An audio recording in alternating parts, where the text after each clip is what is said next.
पिछली वीडियो में हमने electric field due to a ring charge पढ़ा था, तो इस वीडियो में हम इलेक्ट्रिक फील्ड के दो टॉपिक कवर करेंगे। तो पहला टॉपिक हमारा जो है वो है हमारा electric field due to a infinite line charge. ठीक है, तो चलिए इसके बारे में थोड़ा पढ़ लेते हैं कि क्या है infinite charge on a line. A positive charge Q is distributed uniformly along a line. एक पॉजिटिव चार्ज जो है Q वो यूनिफॉर्मली एक लाइन के ऊपर क्या है, डिस्ट्रीब्यूटेड है, lying along the Y axis, जो कि वाई एक्सिस के अलोंग लाई कर रही है। Let us find the electric field at point D. D point पे हमने क्या करना है, इलेक्ट्रिक फील्ड को फाइंड आउट करना है on the X axis at the distance R naught from the origin. Origin हमारा ओ है, इससे आर नॉट डिस्टेंस पे पॉइंट डी है, जिस पे कि हमने इसकी वजह से लाइन चार्ज की वजह से हमें क्या कैलकुलेट करना है, इलेक्ट्रिक फील्ड को कैलकुलेट करना है। ठीक है, प्रोसीड करते हैं हम। We divide the line charge into infinite segments. अब क्या करेंगे हम, जैसे कि हमारा ये डी क्यू सेगमेंट है, इस तरीके से हम ऐसे इनफाइनाइट सेगमेंट्स ले लेंगे इस लाइन चार्ज के ऊपर। Let the length of a segment at height L be D L. अब इसकी जो लेंथ है डी क्यू सेगमेंट की, ये हमने क्या ले ली है, डी एल ले ली है, और ये ओरिजिन से हमारा एल डिस्टेंस पे है। ठीक है, तो अब क्या करते हैं, हमने पहले कंटिन्यूस चार्ज डिस्ट्रीब्यूशन के अंदर हमने पढ़ा था कि जो हमारी लीनियर चार्ज डेंसिटी होती है वो हमारी लैम्डा होती है। तो लैम्डा जो है हमारी किसके इक्वल आती थी, चार्ज अपॉन लेंथ के इक्वल आती थी। तो इस तरीके से डी क्यू की जो वैल्यू आई है हमारी, वो क्या आई है, लैम्डा डी एल आ गई है। ठीक है, तो अब थोड़ा सा डायग्राम के बारे में रीड अप कर लेते हैं कि क्या है। हमने एक लाइन चार्ज डिस्ट्रीब्यूशन लिया है, ठीक है, तो इसके ऊपर हमने क्या लिया है, एक स्मॉल सेगमेंट ले लिया है जिसपे कि चार्ज जो डिस्ट्रीब्यूशन है वो हमारा है डी क्यू, और इसकी जो लेंथ है वो है डी एल, और ये जो ओरिजिन से एल डिस्टेंस पे है। तो इस डी क्यू की वजह से जो इलेक्ट्रिक फील्ड है डी पॉइंट पे वो इस डायरेक्शन में अलोंग कर रही है, और ये जो एंगल बना रही है हॉरिजॉन्टल के साथ वो हमारा है थीटा। ठीक है, तो ये दोनों एंगल्स हमारे वर्टिकली अपोजिट हो गए जो कि इक्वल है। तो इसके द्वारा अब जो दो कंपोनेंट्स आएंगे वो हमारे, एक आएगा डी ई एक्स और एक आएगा हमारा डी ई वाई। तो कैलकुलेट कर लेते हैं, पहले तो हम डी ई को कैलकुलेट करेंगे, देन हम कैलकुलेट करेंगे डी ई एक्स और डी ई वाई को। चलिए,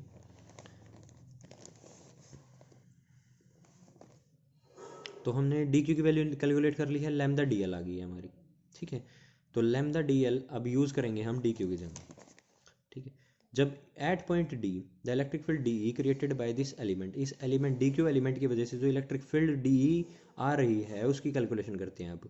और तो हमारी जो इलेक्ट्रिक फील्ड की वैल्यू क्या होती थी हमारी, के क्यू बाई आर स्क्वायर होती थी। तो यहाँ पे जो चार्ज है वो डी क्यू है, और के की वैल्यू हमने 1/4 पाई एप्सिलॉन नॉट रखी है, और आर डिस्टेंस बिटवीन देम, तो R square as it is आ गया है। तो हमने डी क्यू की जगह यहाँ पे वैल्यू पुट करी है lambda D L as it is put कर दी है, और यहाँ पे 4 pi epsilon naught as it is, R naught square second square theta. अब ये कैसे आया है इसके बारे में देख लेते हैं। आर जो है हमारी ये वैल्यू है, ठीक है, तो हम इसमें यूज़ कर रहे हैं आर नॉट फंक्शन। ठीक है, तो अब क्या किया हमने, इसमें सेकेंड फंक्शन यूज़ किया। सेकेंड क्या होता है हमारा, हाइपोटेन्यूज अपॉन बेस होता है। ठीक है, तो हाइपोटेन्यूज हमारा हमारा क्या है, आर है, और बेस हमारा क्या है, आर नॉट है। ठीक है, तो इस तरीके से अब हमने आर की जो वैल्यू निकाली है वो क्या आई है, आर नॉट सेकेंड आ गई है। तो हमने इसमें पुट कर दी है R naught square, R square की वैल्यू थी, हमने आर की वैल्यू निकाल ली है। तो आर की जो हमारी वैल्यू है अब इसमें हमने पुट अप कर दी है R naught square second square theta. ये हमारी क्या आ गई है, डी की पहली इक्वेशन आ गई है। अब इस ट्रायंगल में ए ओ डी, ठीक है, इस ट्रायंगल में हमने टेंजेंट थीटा निकाला। टेंजेंट थीटा हमारा क्या होता है, परपेंडिकुलर अपॉन बेस होता है। परपेंडिकुलर की वैल्यू हमारी एल, बेस की वैल्यू हमारी आर नोट। तो एल की वैल्यू क्या आई है हमारी, एल की वैल्यू हमारी कैलकुलेशन के द्वारा आई है आर नोट टेंजेंट थीटा। ठीक है, आर नोट टेंजेंट थीटा आ गई है। तो अभी इस फंक्शन को हम क्या करेंगे, डिफरेंशिएट कर देंगे। इस फंक्शन को डिफरेंशिएट करने के बाद हमारा क्या आ गया है, थीटा के अकॉर्डिंग हमने क्या किया है, इसको डिफरेंशिएट किया है। तो डी एल की हमारी वैल्यू आई है R naught second square theta D theta. ठीक है, तो अब इस डी एल की वैल्यू हम इसमें सब्सटीट्यूट करेंगे। ठीक है, तो अब सब्सटीट्यूशन देख लेते हैं इसमें हुआ क्या है।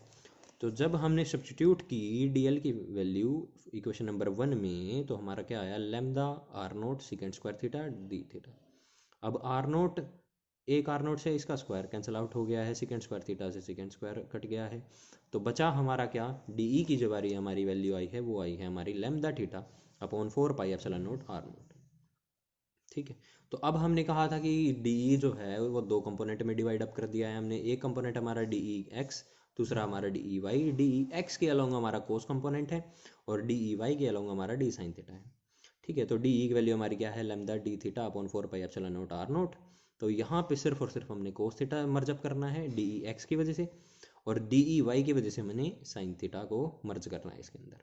ठीक है। तो डी ई एक्स की जो वैल्यू आई है वो हमारी क्या है, lambda cos theta D theta 4 pi epsilon naught R naught. D E Y की वजह से हमारा यहाँ पे साइन थीटा हमारा क्या हो गया है, मर्ज हो गया है। ठीक है। तो अब क्या करेंगे, इन दोनों की अलग अलग वैल्यू निकाल लेंगे। ठीक है।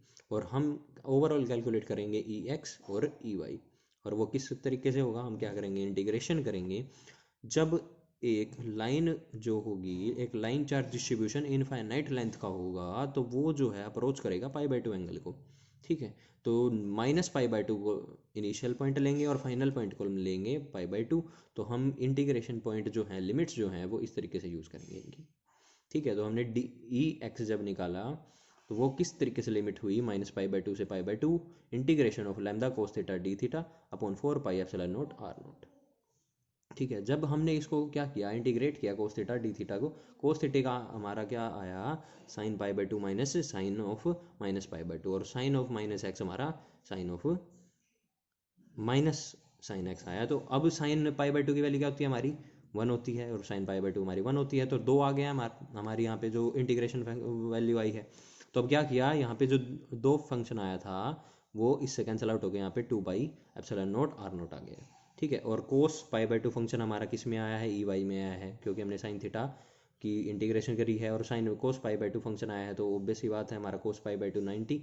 तो ये जो है किसके इक्वल होता है, हमारा 0 के इक्वल होता है। तो हमारा ई वाई फंक्शन हमारा पहले ही क्या हो गया है, 0 हो गया है। ठीक है। तो अब ओवरऑल देखा जाए तो सिर्फ और सिर्फ क्या होगी, ई एक्स की वजह से हमारी क्या आएगी, इलेक्ट्रिक फील्ड आएगी। ई वाई हमारा क्या होगा, 0 होगा।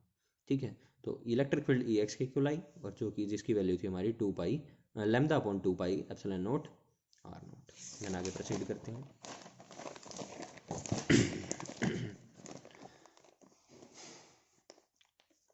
अब देखा जाए तो अब वहाँ पे हमने खुद ही ले लिया था कि π/2 और -π/2 है। अगर हम ये क्या देखें, इसमें जो है एंगल जो वेरी कर रहे हैं वो हमारे किस तरीके से वेरी कर रहे हैं, θ1 और θ2 के अकॉर्डिंग वेरी कर रहे हैं इनफाइनाइट लेंथ ऑफ वायर की वजह से।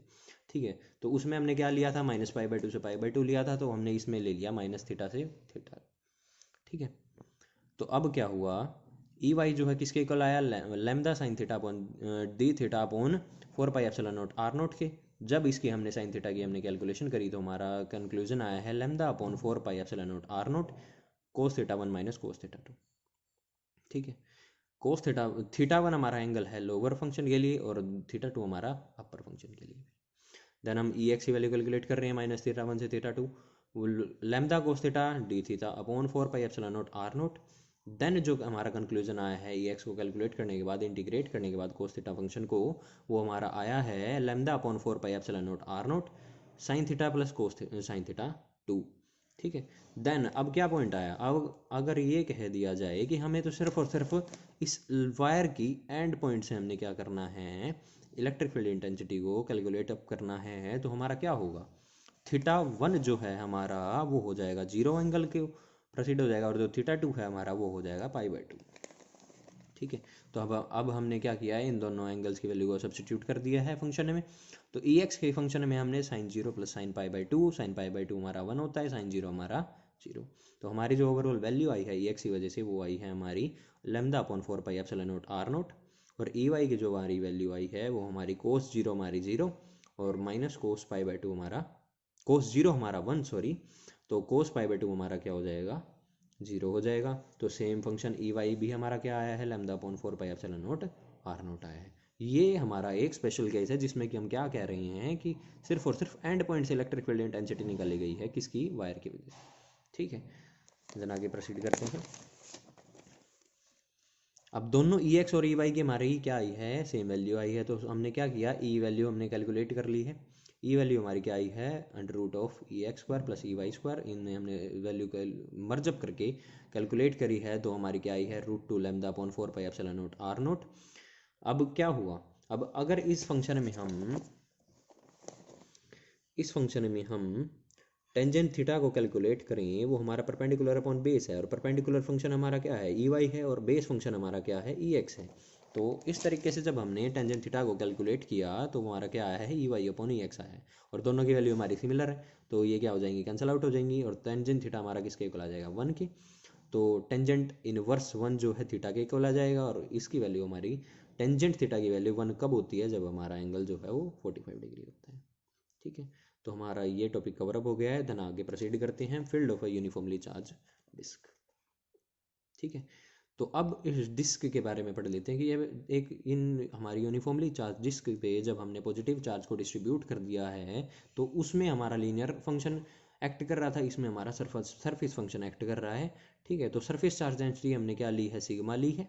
ठीक है, और हम क्या कैलकुलेट कर रहे हैं, पी पॉइंट पे हम क्या कैलकुलेट कर रहे हैं, इलेक्ट्रिक फील्ड इंटेंसिटी मेजर कर रहे हैं, किसकी वजह से, एक डिस्क की वजह से जो कि यूनिफॉर्मली पॉजिटिव चार्ज है। ठीक है, और उस डिस्क का जो रेडियस है वो हमारा क्या है, कैपिटल आर है। ठीक है, तो अब क्या किया हमने, उसमें हमने एक स्मॉल एलिमेंट लिए थे, इनफाइनाइट स्मॉल एलिमेंट, इसमें हम क्या ले रहे हैं, कोसेंट्रिक रिंग्स ले रहे हैं। ठीक है, जैसे कि हमने पीछे यहाँ कैलकुलेट किया था रिंग की इलेक्ट्रिक फील्ड इंटेंसिटी। ठीक है, तो इसी तरीके से हमने बहुत सारी रिंग ले ली है, इसमें लेट कर लिया है रिंग। इस रिंग पे जो चार्ज है हमारा है वो हमारा है डी क्यू। ठीक है, और इसकी जो विड्थ है वो हमारी है डी आर। ठीक है, और इसकी जो रेडियस है वो हमारी है आर, स्मॉल आर। ठीक है, ओरिजिन पॉइंट हमारा ओ है। तो अब क्या करेंगे हम, इनर रेडियस इसकी आर है, outer radius R plus D R हो गई है। तो इसका हम जो एरिया कैलकुलेट करेंगे इस रिंग का, तो हमारा वो किसके इक्वल आएगा, width D R times the circumference 2 pi R. ठीक है, तो इस तरीके से डी ए की वैल्यू जो हमारी कैलकुलेट हुई है वो क्या आई है, हमारी 2 पाई आर डी आर के इक्वल आ गई है। ठीक है, तो 2 पाई आर डी आर हमारी क्या आ गई है, area of the small ring आ गई है। ठीक है, जो कि डी ए की तरीके से हमें क्या दिखा रहा है। तो चलिए एक बार डायग्राम के ऊपर भी थोड़ा सा नज़र डाल लेते हैं कि क्या है डायग्राम हमारा। हमने क्या किया है, एक डिस्क है हमारे पास जो कि पॉजिटिवली चार्ज है। ठीक है, यूनिफॉर्म पॉजिटिव चार्ज उसके ऊपर डिस्ट्रीब्यूटेड है, तो हमने उस पर ले लिया है कोसेंट्रिक रिंग्स ले लिया, मतलब डिस्क का भी और रिंग का भी जो सेंटर है वो बिल्कुल कॉमन है। ठीक है, तो इस हर एक डिस्क के ऊपर जो चार्ज डिस्ट्रीब्यूटेड है वो हमारा क्या है, डी क्यू है, और हर एक डिस्क की हमारी जो विड्थ है वो है डी आर है, और इसमें हमने जो लेट किया है इसका रेडियस वो है small R, origin point O है, और इस पॉइंट से हमारा जो पी पॉइंट है, इस पॉइंट पे हमने इलेक्ट्रिक फील्ड इंटेंसिटी को मेजर करना है। ये जो है एक्स डिस्टेंस पे लाई अप कर रहा है। तो हमने क्या किया था, इलेक्ट्रिक फील्ड इंटेंसिटी हमने पीछे कवर अप की थी, तो रिंग की वजह से क्या आ रही थी, सिर्फ और सिर्फ ई डी ई एक्स की वजह से आ रही थी, डी ई वाई हमारा क्या आ रहा था, कंक्लूसिवली 0 आ रहा था। ठीक है, तो हम सिर्फ और सिर्फ डी ई एक्स को यहाँ पे कैलकुलेट कर रहे हैं। तो आगे प्रोसीड करते हैं। अब सरफेस चार्ज डेंसिटी हमारी सिग्मा है, और ये किसके इक्वल होती है, चार्ज पर यूनिट एरिया के इक्वल होती है। तो अब ये है डी क्यू हमारा चार्ज है। ठीक है, उस रिंग की वजह से, और डी ए हमारा क्या है, एरिया है। एरिया हमने कैलकुलेट कर लिया था पीछे, तो डी क्यू की वैल्यू क्या आई है, सिग्मा डी ए के इक्वल आई है। तो सिग्मा एज इट इज़, और हमारा D R times the circumference of the ring. ठीक है, तो जो कि किसके इक्वल आया, डी क्यू किसके इक्वल आया हमारा, 2 pi sigma R D R के इक्वल आ गया। तो अब इस रिंग की वजह से हम क्या कैलकुलेट कर लिया हमने, डी क्यू चार्ज जितना किसके इक्वल आया हमारा, 2 पाई सिग्मा डी आर के इक्वल आ गया है। The field component DEX at point P due to point charge DQ of a ring radius। अब क्या कैलकुलेट किया हमने, रिंग एक स्मॉल रिंग की वजह से जिसपे कि यूनिफॉर्मली चार्ज के डिस्ट्रीब्यूटेड है DQ, उसकी वजह से हमारी जो इलेक्ट्रिक फील्ड इंटेंसिटी आई थी वो हमने किस प्रकार दिखाई थी, DEX = 1/4πε0 DQ x upon x² + r² की पावर 3/2। अब यहाँ पे जो DQ की वैल्यू हमने यहाँ से सब्सटीट्यूट कर दी है 2 पाई सिग्मा r dr। ठीक है, देन अब इस रिंग की वजह से, अब ये ऐसी ऐसी हमारी बहुत सारी रिंग्स हैं। ठीक है, तो अब क्या करेंगे, हम टोटल फील्ड कैलकुलेट कर लेंगे इन सभी रिंग्स की वजह से। ठीक है, तो वो जो है 0 से r लिमिट के तरीके से कैलकुलेट किया जाएगा, इंटीग्रेट कर देंगे हम डी फंक्शन को 0 से r लिमिट के लिए। ठीक है, तो जब हमने किया 0 से r integrate of 1/4πε0 2 pi sigma r dr x upon x² + r² की पावर 3/2। ठीक है, तो यहाँ से 2 से 2 कैंसिल आउट हो गया है, तो यहाँ पे 2 पाई ε0 बचा है, तो पाई से पाई कैंसिल आउट हो गया है। तो अब फंक्शन किसकी वजह से होगा, जो हमारा इंटीग्रेशन फंक्शन होगा वो हमारा क्या होगा, R D R upon x² + r² की पावर 3/2। ठीक है, तो अब कॉमन जो फंक्शन आया है वो हमारा आ गया है सिग्मा x अपॉन 2 पाई ε0। सॉरी पाई हमारा कैंसिल आउट हो गया, तो 2 एप्सिलॉन नॉट है यहाँ पे। जब इस फंक्शन को हमने क्या किया है, कैलकुलेट कर लिया है, तो इस तरीके से आया है हमारा, ब्रैकेट में क्या आया है हमारा, -1/√x² + r² + 1/x। ठीक है, तो अब क्या करेंगे हम, x वाले फंक्शन को अंदर सब्सटीट्यूट कर देंगे, तो क्या होगा, x से x कैंसिल आउट हो जाएगा, तो 1 - x/√x² + r² बच जाएगा। तो अब इस फंक्शन नीचे वाले डिनोमिनेटर फंक्शन में से भी x को हम क्या ले लेंगे, बाहर ले लेंगे, तो किस तरीके से आएगा देखते हैं। तो हमने पीछे बात कही थी कि हमारी जो रिंग की वजह से जो हमारी इलेक्ट्रिक फील्ड इंटेंसिटी आई थी, वो हमारी क्या आई थी, 0 आई थी। किस फंक्शन में, हमारे y फंक्शन में और z फंक्शन में। ठीक है, तो उस वीडियो को देखने के लिए आप पीछे हमारी वीडियो चेकअप कर सकते हैं, कंप्लीट लेक्चर है इस टॉपिक के ऊपर हमारा। ठीक है, देन आगे प्रोसीड करते हैं हम, क्या है, तो अब ये कहते हैं कि हमारी जो रिंग है उसकी जो रेडियस है वो बहुत ज़्यादा बड़ी है in comparison to separation of that point. ठीक है, तो अब जब रिंग की वैल्यू हमारी, रेडियस की जो हमारी रिंग वैल्यूज़ हैं वो बहुत ज़्यादा बड़ी है, तो किस तरीके से आर जो है बहुत ज़्यादा बड़ा है इस तरीके से, तो अब क्या पॉइंट रखा गया, जब आर फंक्शन जो है, जब हमने एक्स इसमें से कॉमन ले लिया तो एक्स एक्स कैंसिल आउट हो जाएगा। ठीक है, तो हम क्या करेंगे, जब ये फंक्शन जो है बहुत ज़्यादा बड़ा होगा, ठीक है, तो ये ओवरऑल फंक्शन हमारा, रूट में जो फंक्शन है, ये डिनोमिनेटर फंक्शन हमारा बहुत बड़ा हो जाएगा। ठीक है, तो ये बड़ा हो जाएगा, तो ये हमारा क्या हो जाएगा, छोटा हो जाएगा। तो इस वाले जो हमारा 1/रूट का ये जो फंक्शन है, हम इसको क्या कर सकते हैं, नेगलेक्ट कर सकते हैं, क्योंकि ये बहुत ज़्यादा छोटा है। तो नेगलेक्ट करके हमने क्या किया है, इसमें जो इलेक्ट्रिक फील्ड की जो वैल्यू आई है वो सिर्फ और सिर्फ एक्स की वजह से आ रही है। तो एक्स की वजह से हमारी वैल्यू आ रही है, तो सिर्फ और सिर्फ क्या आई है हमारी, जो कि हमारा कॉमन फंक्शन था, σ/2π, सॉरी पाई 2ε0। ठीक है, तो इसमें एक गौर करने वाली बात ये है कि हमारी जो इसमें ना तो हमारा डिस्टेंस सेपरेशन इफेक्ट कर रहा है, और ना ही हमारा क्या है, radius of the rings and radius of the disc matter कर रहा है। तो सिर्फ और सिर्फ जो डिस्क में जब हमारा कंसेप्ट आता है, जिसमें कि इनफाइनाइट शीट के तरीके से जब ये डिफाइन कर रही है अपने आप को, क्योंकि आर की वैल्यू बहुत ज़्यादा बड़ी होगी है, जब आर की वैल्यू बड़ी होगी है, तो हमारा ये जो डिस्क है ये इनफाइनाइट शीट के तरीके से हमारी क्या होगी, जज होगी। तो उसमें जब हमारी ई एक्स की वैल्यू आएगी, वो हमारी किस तरीके से आएगी, σ/2πε0। Thank you.